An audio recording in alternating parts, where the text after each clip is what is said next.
NCERT वाला test होता है आपका। ऑनलाइन की शाम को आ जाएंगी, तो अभी ऑफलाइन वाली आ गई है मेरे पास। नाम लेके बात की जाए? नहीं, अभी रुक जाओ, नाम लेके बात अभी नहीं करेंगे। अभी रुक जाओ, नाम लेके बात नहीं करेंगे। अभी 2-4 टेस्ट दे लो। नहीं, बेइज्जती करने बड़ा शौक है मुझे, लेकिन अभी नहीं करूंगा। अभी रुक जाओ, अभी सिखा तो दूं पहले, तो सिखाए बिना बेइज्जती करने मतलब कुछ निकलेगा नहीं ना। ठीक है, अब जैसे एक कल ऑनलाइन का रिव्यू करेंगे, ठीक है? कल नहीं, परसों ऑनलाइन का रिव्यू करेंगे आपके साथ, ठीक है? ऑनलाइन वाली कॉपी का रिव्यू परसों करेंगे। जैसे एक शब्द लिखा है यहाँ पर, पूंजी का आशय पूछा है सवाल, मानव पूंजी भौतिक पूंजी का अंतर बताएं, डिफरेंस बिटवीन कैपिटल और ह्यूमन कैपिटल और फिजिकल कैपिटल। पूंजी का आशय किसी क्षेत्र विशेष का गुणात्मक विकास होता है। पूंजी का आशय किसी क्षेत्र विशेष का गुणात्मक विकास होता है। ये क्या हो गया भाई, मतलब क्या लाइन हुई, मतलब समझाया कोई मुझे? ये आप क्या लिखने वाले हो? मतलब अच्छे शब्दों का प्रयोग करना, मतलब थोड़ी कुछ भी लिख दोगे यार। अच्छे शब्दों का प्रयोग के साथ कोई अच्छा वाक्य बनना चाहिए जिसमें मानव पूंजी भौतिक पूंजी की समावेशिता होती है। किस क्षेत्र विशेष का गुणात्मक विकास होता है। पूंजी लगाना विकास कब से हो गया? पूंजी निवेश होता है। पूंजी का आशय मतलब होता है निवेश। अब मानव में निवेश कर रहे हैं या आप फिजिकल कैपिटल में निवेश कर रहे हैं? निवेश करना होता है एक प्रकार से, इसका आशय विकास नहीं होता। पूंजी का आशय केवल निवेश होता है। अब ये मानव की शिक्षा में निवेश करें तो मानव पूंजी बनेगी, ये आप सड़क में करेंगे तो इंफ्रास्ट्रक्चर बनेगा, भौतिक पूंजी बनेगी। तो मानव इसका विकास गुणात्मक विकास नहीं होता। चलिए कोई बात नहीं, चलिए इसमें देखिए हम लोग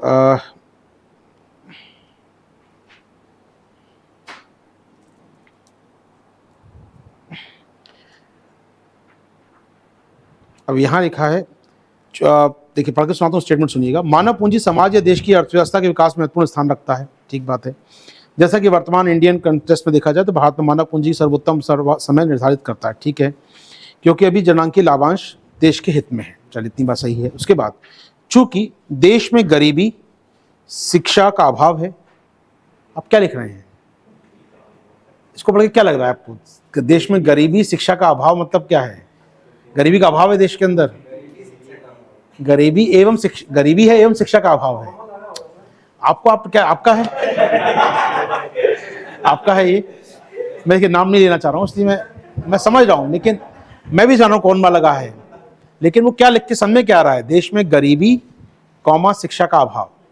अब आप पढ़ेगा ना एग्जाम में, कॉमन देखता है वहां पर, उतना नजर नहीं जाएगी। आपका सेंटेंस फॉर्मेशन क्या हुआ? देश में गरीबी शिक्षा का अभाव। दो चीज कॉमा लगा होता है तो चीजें एक सी है। वो कॉमा कब लगता है? जब दो चीज एक सी लग रही है, ये। अब दो कंट्रास्ट लिखोगे कि यार देश में अमीर कम है और गरीब ज्यादा है, तो आप लिखोगे अमीर कम और गरीब ज्यादा। वहां कॉमन लगाओगे, अमीर कम गरीब ज्यादा, कॉमन चलेगा। वहां पर कोई और लगाना पड़ेगा। कंजक्टिव वर्ड यूज करते हैं लेखन में कि कहां पर संयोगात्मक वाक्य लगेगा, कहां कॉमा लगेगा।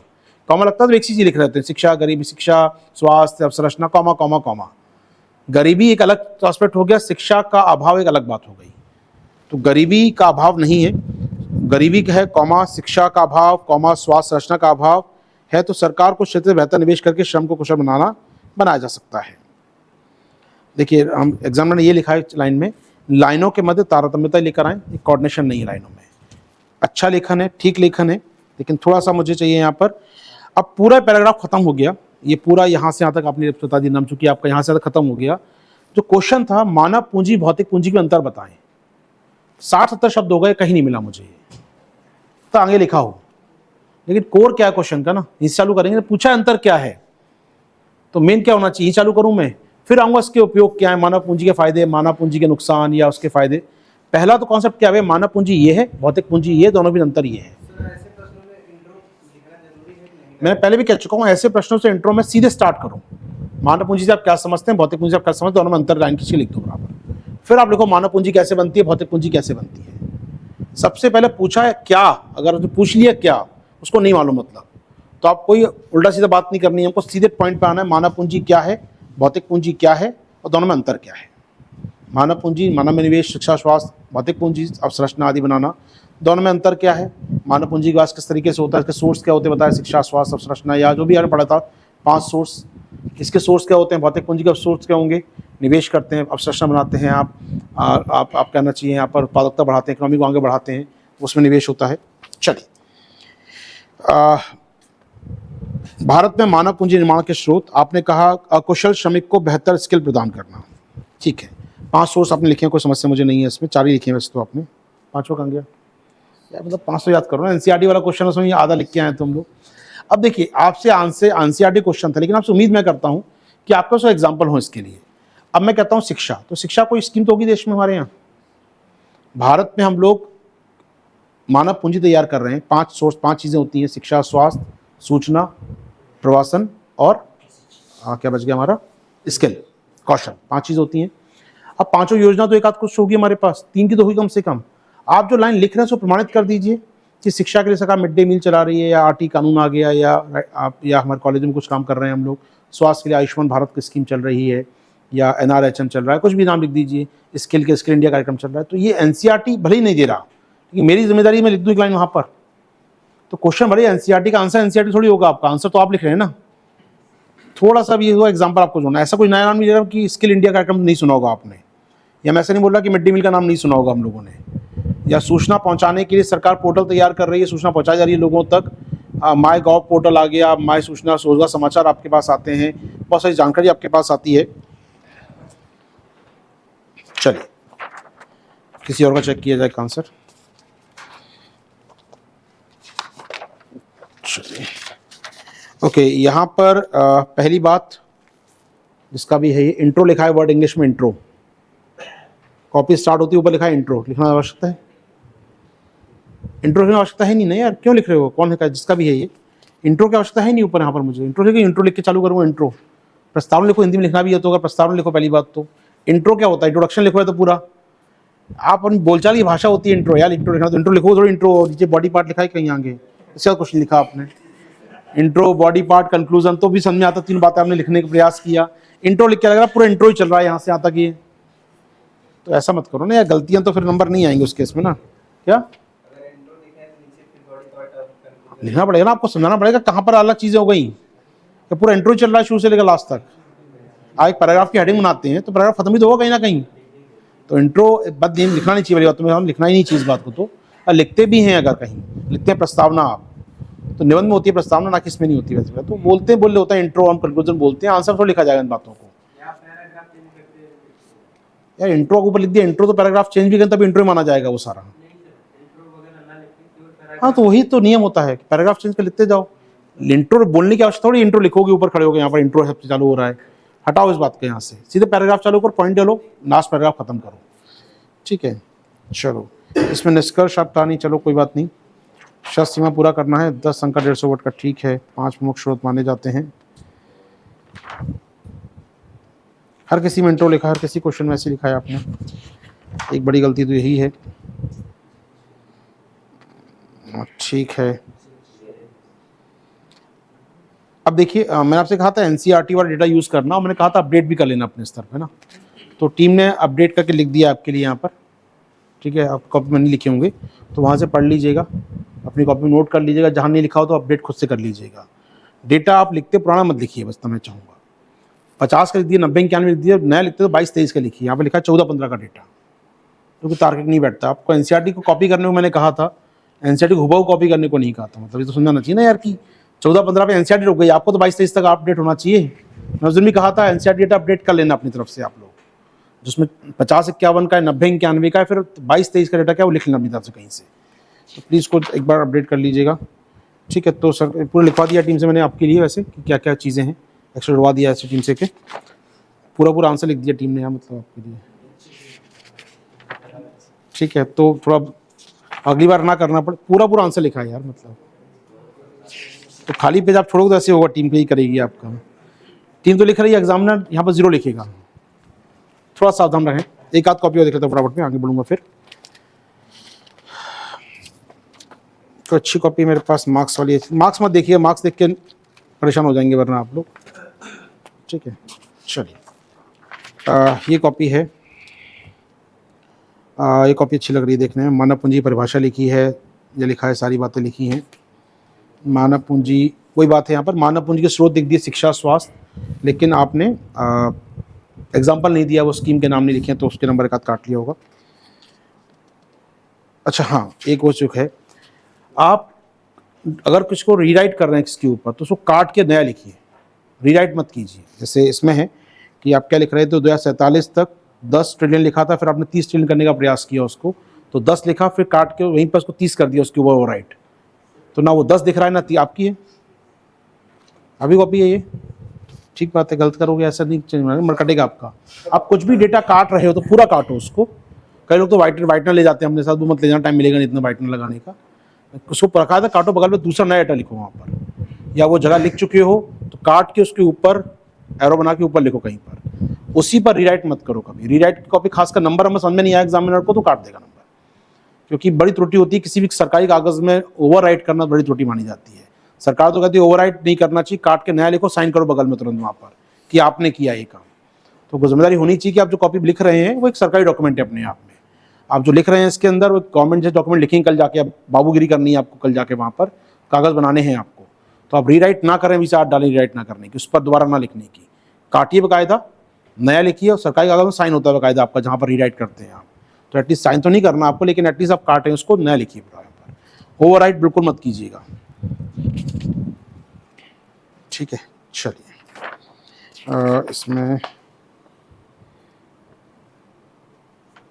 ठीक है, मानव पूंजी आर्थिक विकास में संबंध किस प्रकार का है। चलो ठीक है, कॉपी काफ़ी भर दी है, लाल पेन काफ़ी चलाया इन्होंने।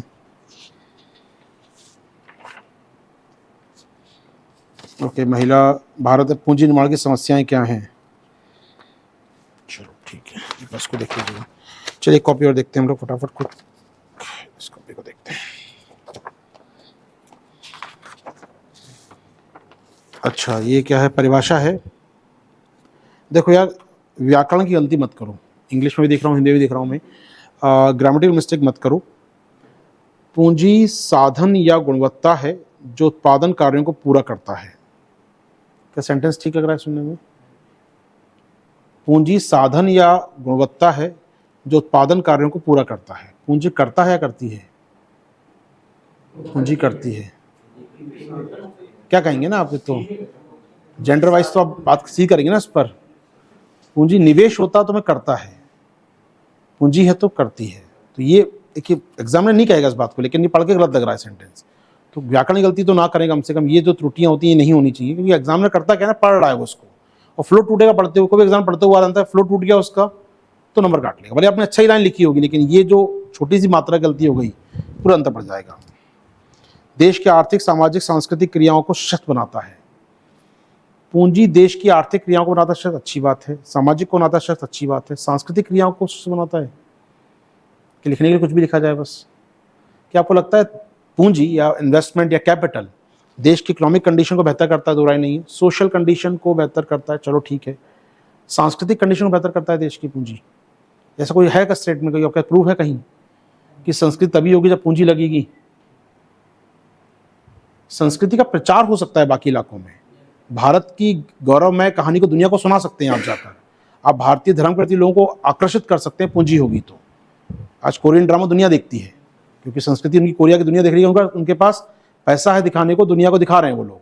आज टर्किश ड्रामा दुनिया देखती है, टर्की के पास पैसा खर्च कर रहा है वो उस पर, लेकिन कहीं ना कहीं सांस्कृतिक क्रियाओं को सशक्त करता है। देश के अंदर तो आवश्यक नहीं है इस काम के लिए, तो मुझे लगता है पूंजी निर्माण सांस्कृतिक क्रियाओं के लिए आवश्यक नहीं है, लेकिन ठीक है, लिख दिया सेंटेंस तो अप्रूव करना पड़ेगा आपको।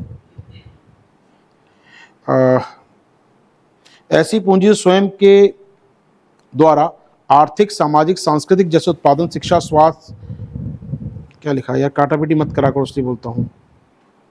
नृत्य लिखा है क्या? प्रशिक्षण नहीं लिखा है, सूचना नहीं लिखा है, प्रवास नहीं लिखा है। जैसे उत्पादन शिक्षा स्वास्थ्य नृत्य आदि समाज को स्वयं को आदर्श युक्त बनाता है। चलो बार देखना यार, इसको थोड़ा सा चश्मा लगाना पड़ेगा मुझे, छोड़ो। अंतर क्या है? अंतर ही लिखा यार, मतलब मेन तो क्वेश्चन है, अंतर बताइए। देखिए क्वेश्चन ने लिखा है मानव पूंजी के अंतर बताइए। पूरे आपने मानव पूंजी भौतिक पूंजी का आंसर बताना था। मानव पूंजी क्या है, मानव पूंजी कहाँ से आती है, मानव पूंजी के स्रोत क्या हैं, खत्म। क्वेश्चन क्या था? मानव पूंजी और भौतिक पूंजी में अंतर बताइए।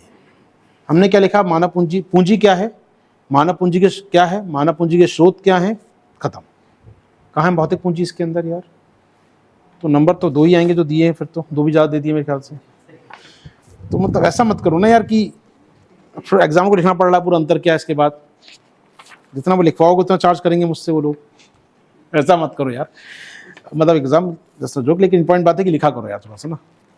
कहते सर कॉपी चेक करने मज़ा ही नहीं आता, सारा दर्द होता है हमारा, उसका पेन किलर लेनी पड़ती है, उसका पैसा तो अलग से, तो मेरा बिल बढ़ जाता है हेल्थ का, उनकी मेरा बिल बढ़ जाएगा देख के इसको, तो यार ऐसा मत करो। मतलब बेसिक जैसी गलतियाँ लेखन में कर लो, अभी वो करनी है, लेकिन बार बार मत करना रिपीटेशन। एक बार गलती कर ली, समझा के गलती अगली बार ना हो, अगली बार ये कॉपी की गलती है कुछ और गलती करना, वो चलेगा, कि मात्रात्मक गलती मत करो यार। कॉपी को आप जो क्वेश्चन पूछा गया उसको ढंग से पढ़ो तो एक बार क्या पूछा गया है, क्योंकि लेखन में देखो ऐसा कुछ नहीं, लेखन में बहुत मुश्किल था ये, हमने क्वेश्चन डिस्कस किए थे सारे यहाँ पर, हमने एनसीईआरटी पढ़ी थी आपके साथ, उसके बाद आपको लिखना था जस्ट यहाँ पर आकर, ये काम गलतियाँ नहीं होना चाहिए। अब देखिए जो आपने लाइन लिखी है यहाँ पर किसी ने, मानव पूंजी आर्थिक एक दूसरे को सुदृढ़ करते हैं। आपने लिखा कि मानव पूंजी आर्थिक एक दूसरे के पूरक माने जाते हैं, एक साधन दूसरा साध्य माना जाता है। अच्छा इंट्रो है सुनने में, लिखा भी एग्जाम में गुड लिख दिया, मतलब मैं तो इंस्ट्रक्शन नहीं दिए थे कैसे चेक करना है, उन्होंने गुड लिखा, उसको पढ़ के अच्छा लगा। वो न्यूट्रल पक्ष लिख रहा है, उसको तो बताया भी नहीं मैंने कि एनसीईआरटी के क्वेश्चन है ये, मैंने कहा तुम्हें चेक करते हुए चेक करना, कोई अंतर नहीं है। अब उस न्यूट्रल होकर चेक किया एग्जामिनर ने आपके, और उसको गुड लिख दिया स्टेटमेंट पर, नहीं एनसीईआरटी पढ़ी उसने, लेकिन उसको पढ़ के समझाया कि अच्छा स्टेटमेंट है ये।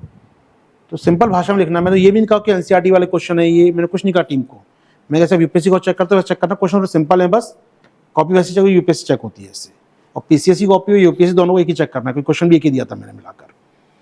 तो मैंने कहा था एग्जाम पर कॉपी कोई आशा मत करना, कॉपी चेक करते वैसे ही करना ढंग से। उसके बाद उन्होंने खुद दिया गुड, यहाँ पर मतलब क्लियर दिखा रहा है कि आपको पढ़ के सेंटेंस समझा रहा है उसको, ये एक साधन एक साध्य, एनसीईआरटी की भाषा है ना ये, लेकिन आप में नंबर आए ना यार, तो आएंगे नंबर, मैं कह रहा हूँ सिंपल चीज़ों को लिखिए यहाँ पर।